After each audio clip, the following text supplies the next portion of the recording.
Hello friends, यह dictation monthly magazine का है। टोटल 800 वर्ड हैं। स्पीड 80 वर्ड पर मिनट रहेगी। तो चलिए स्टार्ट करते हैं। स्टार्ट। महोदय, देश की एकता, सांस्कृतिक एकता तथा भावनात्मक एकता को बनाए रखने के लिए हिंदी सेवी संस्थाओं ने जो भूमिका निभाई है वह स्वयं अपने में एक इतिहास है। इन संस्थाओं की स्थापना में जो भावना काम कर रही थी वह उनका राष्ट्र प्रेम, राष्ट्रीय चेतना एवं दूरदर्शिता थी। उन्होंने हिंदी के सर्वाधिक महत्व को समझा था और उसे राष्ट्र भाषा के रूप में प्रतिष्ठित करने का संकल्प लिया था।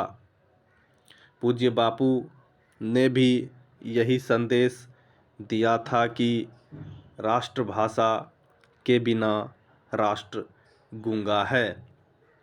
हिंदी की संस्थाओं ने इसे अपना पुनीत कर्तव्य समझा और उसकी सेवा में अपने आप को समर्पित कर दिया।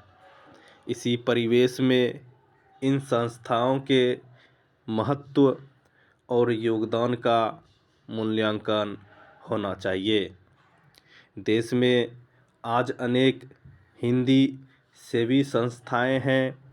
इनमें से अधिकतर संस्थाओं ने अपना काम देश की स्वतंत्रता के बाद शुरू किया, पर कुछ ही संस्थाएं ऐसी हैं जिन्होंने आज से कोई एक शतक पहले हिंदी सेवा का बीड़ा उठाया था। इस श्रेणी में बड़े आदर के साथ नागरी प्रचारणी सभा का नाम लिया जा सकता है। तदंतर पंडित मदन मोहन मालवीय जी की प्रेरणा से हिंदी साहित्य सम्मेलन की स्थापना हुई और गांधी जी ने सुदूर दक्षिण तक हिंदी के संदेश को पहुंचाने की भावना से दक्षिण भारत में दक्षिण भारत हिंदी प्रचार सभा की नींव डाली। फिर राष्ट्रभाषा प्रचार समिति वर्धा का अवतरण हुआ और हिंदी प्रदेशों में हिंदी का प्रचार करना इस संस्था का उद्देश्य था। दक्षिण भारत में अनेक रियासतें थी। सबसे बड़ी रियासत निजाम की थी और वहाँ उर्दू का वर्चस्व था। इस हैदराबाद रियासत में हिंदी प्रचार की अगवानी हिंदी प्रचार सभा हैदराबाद ने की। तीसरी प्रकार की भी एक संस्था है जो भारतीय संविधान के अंगीकृत करने के बाद स्थापित हुई है, जैसे आगरा का केंद्रीय हिंदी संस्थान जो एक अर्धस्वायत्त संस्था है। हिंदी सेवी संस्थाओं ने अपना कार्य प्रतिकूल और विषम परिस्थितियों में शुरू किया। शासन व्यवस्था हिंदी कार्य को राज्य विरोधी गतिविधि समझती थी। कार्यकर्ताओं को यातनाएं दी जाती थी। हिंदी का सीखना सिखाना देश सेवा का एक अंग माना जाता था।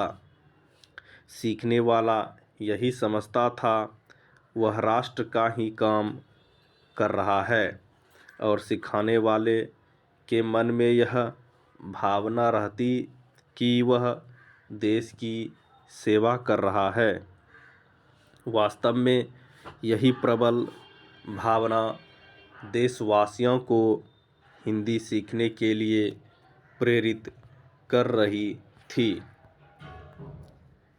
महोदय, दक्षिण भारत में हिंदी का काम कठिन था। दक्षिण में उनकी अपनी भाषाएं थीं और उनका अपना समृद्ध साहित्य था। हिंदी के सीखने की जब बात आई तो किसी ने उसका विरोध नहीं किया और किसी ने यह नहीं कहा कि हिंदी भाषा से उनका कोई संबंध नहीं है। हिंदी को उन्होंने अपने सीने से लगाया और उसे बड़े प्यार से अपनाया। हिंदी का दायरा बढ़ता गया और उसे बड़े प्यार से अपनाया। हिंदी का दायरा बढ़ता गया और सीमाएं विस्तृत होती गई। लगता था कि हिंदी की गंगोत्री ने हिंदी के मैदानों को पार करते हुए विंध्य के सीने को चीरते हुए दक्षिण की शास्य श्यामला में फैलकर एक विशाल और विस्तृत रूप को धारण कर लिया है। हिंदी का यही राष्ट्रीय स्वरूप है और सच्चे अर्थों में यही राष्ट्र की वाणी राष्ट्रभाषा है, जिसकी सेवा में संस्थाओं के हजारों और लाखों कार्यकर्ताओं ने निस्वार्थ एवं त्याग भावना से इसके प्रचार प्रसार में अपने आप को समर्पित कर रखा है। परिणामतः हिंदी जनभाषा का रूप धारण कर चुकी है। इस भूमिका को निभाया हिंदी सेवी संस्थाओं ने तथा भारत की एकता का उसने अविभाज्यता का एक ऐसा स्वस्थ वातावरण निर्मित किया और एक ऐसा दबदबा तैयार किया। संविधान सभा में हिंदी का विरोध करने का किसी को साहस न हुआ और एक मत से, एक ध्वनि से हिंदी का विरोध करने का किसी को साहस न हुआ और एक मत से, एक ध्वनि से हिंदी को राजभाषा के रूप में स्वीकार कर लिया गया और 2 लिपियों में लिखी जाने वाली हिंदुस्तानी का विवाद पूर्णतः समाप्त हो गया। हिंदी संस्थाओं का यह एक महत्वपूर्ण और अपूर्व योगदान है। हिंदी प्रचार के साथ साथ हिंदी साहित्य का सृजन भी किया जाता रहा। नागरी प्रचारणी सभा एकमात्र ऐसी संस्था थी जो इसी कार्य के लिए समर्पित थी।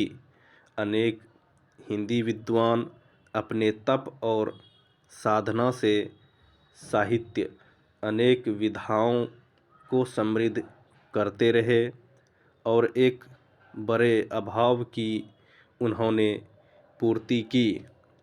बहुत कम खर्च में यह काम पूरा किया गया।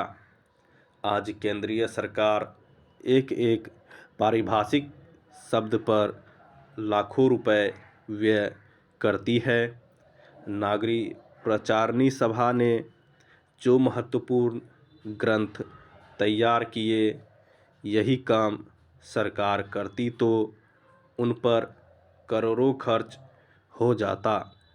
संस्थागत काम निष्ठा, त्याग और समर्पण की भावना से होता है। उसे पैसों की तराजू में नहीं तौला जा सकता। स्टॉप। अगर डिक्टेशन अच्छा लगा हो तो लाइक, शेयर एंड सब्सक्राइब करें।